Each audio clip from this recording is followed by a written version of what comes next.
Now, of course, there are examples of that guy who sits down, writes a script, somewhat effortlessly, a couple pages here, a couple pages there, finally gets to the end, sends it out, it gets sold, it gets made, he's a big star. Happens occasionally.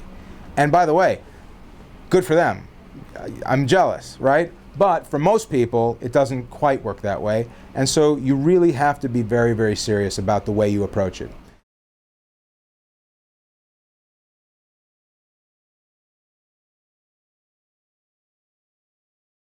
I have been sent hundreds of scripts from wannabe writers over the years, and not one good one has ever landed on my desk. Go back, get better. Learn the craft, learn the craft, learn the craft. People come to this business oftentimes for the wrong reasons. They come to this business often because they see what they perceive to be fame or adulation or recognition or money bestowed upon folks who work in the movie business.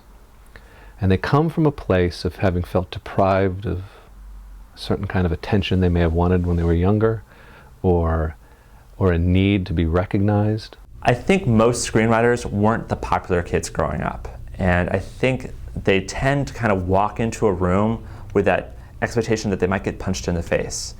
If you're not prepared to do a lot of push-ups, don't enlist in the Marines. If you're not prepared to be rejected, don't try to make film or write film or direct film or act in film, because you're going to be rejected. They don't want you. The business doesn't want you. There's too many people trying to do what you want to do.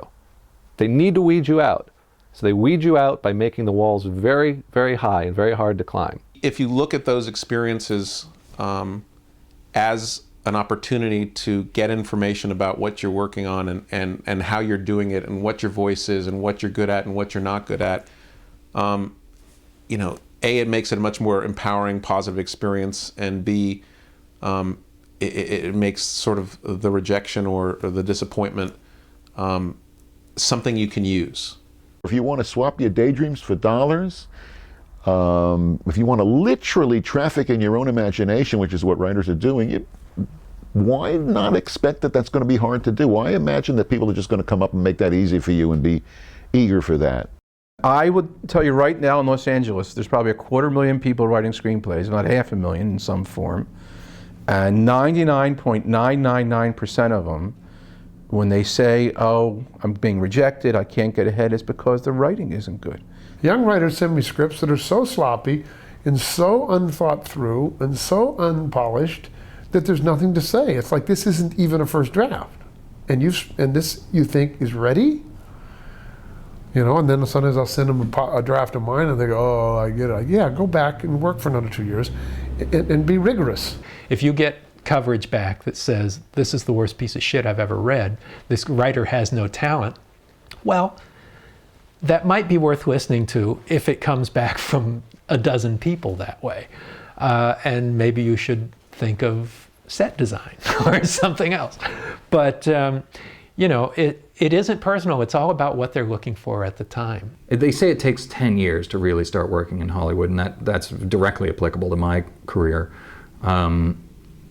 So, you know, if you've spent 10 years going at it and all you have is heartache and it's killing you, there comes a time when you have to realize my personality isn't suited for this kind of rejection. I have a couple of friends who I think are excellent writers who've never really been able to get a foothold, and I have no clue why. You know, I mean, I don't know what it is that makes them unable to, but I've read their scripts and like them, and no matter how much I recommend them to other people, it just doesn't happen for them. You can read stories about screenwriters and how tough it is, and you know, you hear about the screenplay that was rejected by everyone under the sun except, you know, this one guy, you know, and you only need one. You only need one person to buy it. Just as a screenplay needs to be developed, I think a writer needs to be developed, and that it takes a number of failures in order to eventually write something that gets better. It seems like, yeah, I can fill 110 pages and, you know, it's a screenplay, yahoo.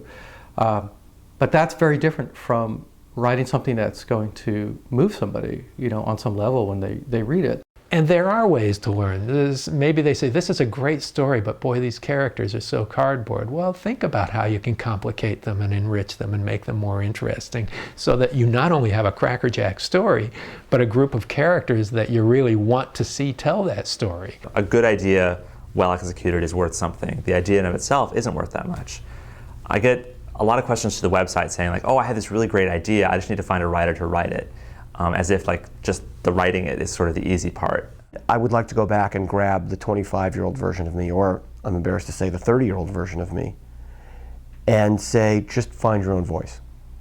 Don't try to duplicate the styles of other writers. One of the hardest things that you have to deal with as a screenwriter is objectivity and getting an objective point of view on your material. I remember a script from a UCLA student who said extreme close-up vagina.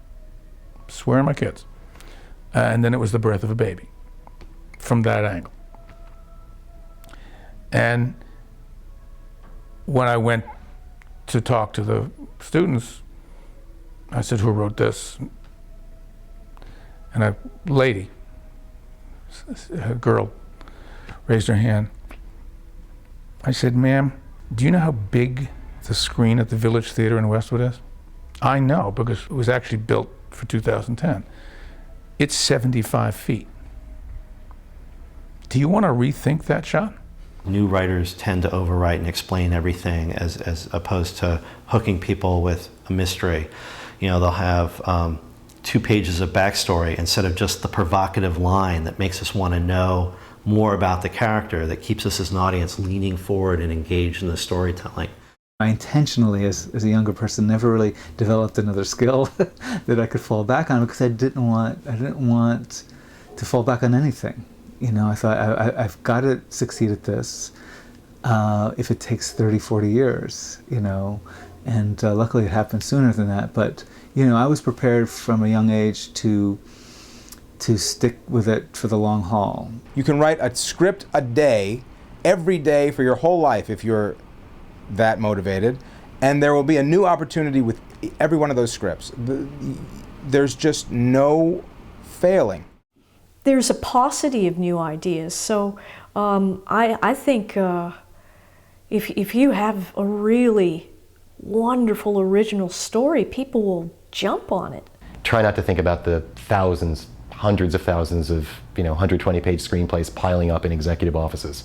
Try not to think about the competition. Try not to think that everybody, your mailman and everybody you know, has a screenplay that they want to sell. I'm a 10-year overnight success. So if I'd known 10 years before I sort of got to the point where I could make a living even close to the living my friends were making on Wall Street, I would probably have thought more than twice about continuing with it. But no, I knew nothing about how difficult it was. I was invincible at 21, 22. So, of course, it was just a matter of time before it happened to me. If you believe in yourself that much, that alone generates things. But if you have a leap of faith that is underpowered, where you're questioning it as you leap, you don't get to the other side.